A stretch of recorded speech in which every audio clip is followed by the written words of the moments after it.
লাউয়ের পাতা সিদ্ধ করে ইফতারি করছে পরিবারটি। এমনকি শুধু পানি খেয়ে রোজা রাখছেন তারা। শুধু লাউ শাক খেয়ে ভাঙেন রোজা, মাঝে মাঝে না খেয়ে থাকেন সারা রাত। আজ আপনাদের শোনাবো অসহায় এক পরিবারের হৃদয় বিদারক গল্প। সন্তানদের বসিয়ে রেখে কড়াইয়ে শুধু লাউ পাতা সিদ্ধ করছেন গৃহবধূ সেলিনা আক্তার। সেই সিদ্ধ লাউ পাতা দিয়ে ইফতার করবেন তার অসুস্থ স্বামী, 2 প্রতিবন্ধী মেয়ে এবং বৃদ্ধা শাশুড়ি। দুটো মেয়ে প্রতিবন্ধী, মানে এমন অবস্থা আমাদের ঘরে এখন চাউলও নাই যে বাচ্চাদের মুখের সামনে ভাত তুলে দিব। আমরা পানি খেয়েও রোজা করি। ইফতার টাইমে অনেক সময় ইফতার পরে যে আমরা ভাত খাবো সেই ভাতটাও নাই। এমন মানে শাক সিদ্ধ করে নুন দিয়ে সেটা খাই আমরা ইফতার করি। বাচ্চাদের মুখের সামনে তো কিছু খাবার তুলে দিতে হবে, তখন এরকম লাউ পাতা শুধু লবণ দিয়ে সিদ্ধ করে আমরা সবাই মিলে খাই। ইফতারের পর সেহরিতে তারা কি খাবেন তার কোনো নিশ্চয়তা নেই। জরাজীর্ণ ঝুপ্পি ঘরে বসবাস করে চরম দারিদ্রতার সাথে এভাবেই রমজানের দিনগুলো কেটে যাচ্ছে অসহায় পরিবারটির। এখন এমনকি আমার বাচ্চাদের যে 2 মুঠো খাবার দেবো এটা আমি পারি না। এই যে পাশে যে ভাইস্তা আছে, ভাইস্তারে বাচ্চা চাউল এসো সালফালে খাওয়াইছি।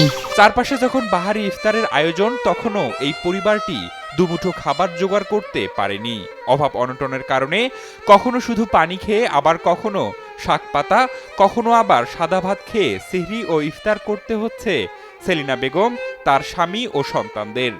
ঈদের আনন্দের সামান্য আঁচটুকুও লাগেনি পরিবারটির গায়ে। 5 জন, আমার মায়ের যে 6 জন। আগে ভ্যান চালায় খাইতাম, এখন ভ্যান চালাইতে পারি না। মাঝে মাঝে ভ্যান চালাইতে পারি, মাঝে মাঝে পারি না, এই অসুস্থতা। নাটোরের নলডাঙ্গার পিপরুল ইউনিয়নের আশ্রাখালী গ্রামের একটি জরাজীর্ণ ঝুপ্পি ঘরে গিয়ে দেখা যায় হৃদয় বিদারক এ চিত্র। প্রায় 2 বছর আগে পরিবারের একমাত্র উপার্জনক্ষম ব্যক্তি সেলিনার স্বামী জহুরুল ইসলাম দুর্ঘটনায় অসুস্থ হয়ে পড়লে চরম দুর্দশায় পড়ে যায় পরিবারটি। এরপর থেকেই অর্ধাহারে অনাহারে মানবেতর জীবনযাপন করছে সেলিনার 2 প্রতিবন্ধী মেয়ে সহ 6 সদস্যের এই পরিবার। বেটাও খুব অসুস্থ, 2টা লাতিন প্রতিবন্ধী, খাওয়ার মতন কোনো সময় থাকেও না।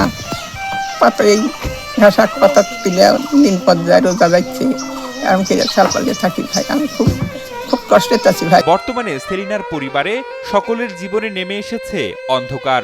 উপার্জনের কোনো পথ না থাকায় মানবেতর জীবনযাপন করছেন তারা। এলাকাবাসী ও স্বজনরাও জানান পরিবারটির দুর্দশার কথা। উনি হলো ইনকাম করার লোক, কারণ উনি চাচার হলো কিডনি সমস্যা, আমার দাদিরও অসুস্থ, আবার 2টা বোনও অসুস্থ। এখন এই পরিবার মাঝে মাঝে হলো দেখি নাকা থাকে, আমরা যাইতে আসতে তাইলে আমি খাওয়া দাওয়া করছো, অনেকদিন দেখি কান্নাকাটি করে, ভাই আজকে খাওয়া হয়নি কো।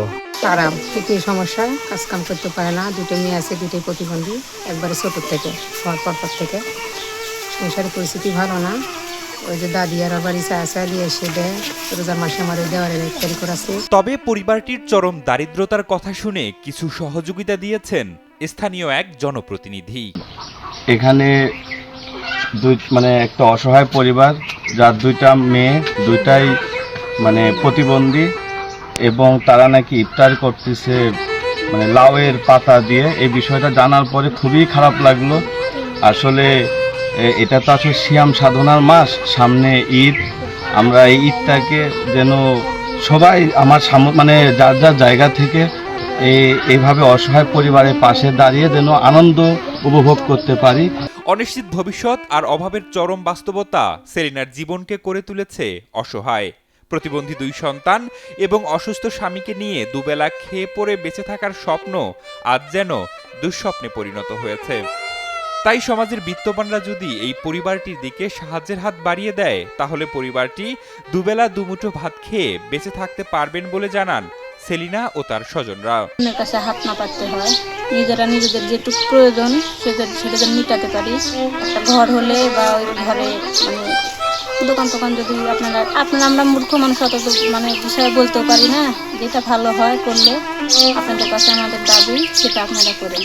মানে আমার বাচ্চাদের থাকার মতন জায়গাও নাই। এখন আপনারা একটা যদি ঘর করে একটা দোকান করে দিলে আমার বাড়ি চালাইতে, আমি টুকটাক করে ভ্যান ট্যান চালাই।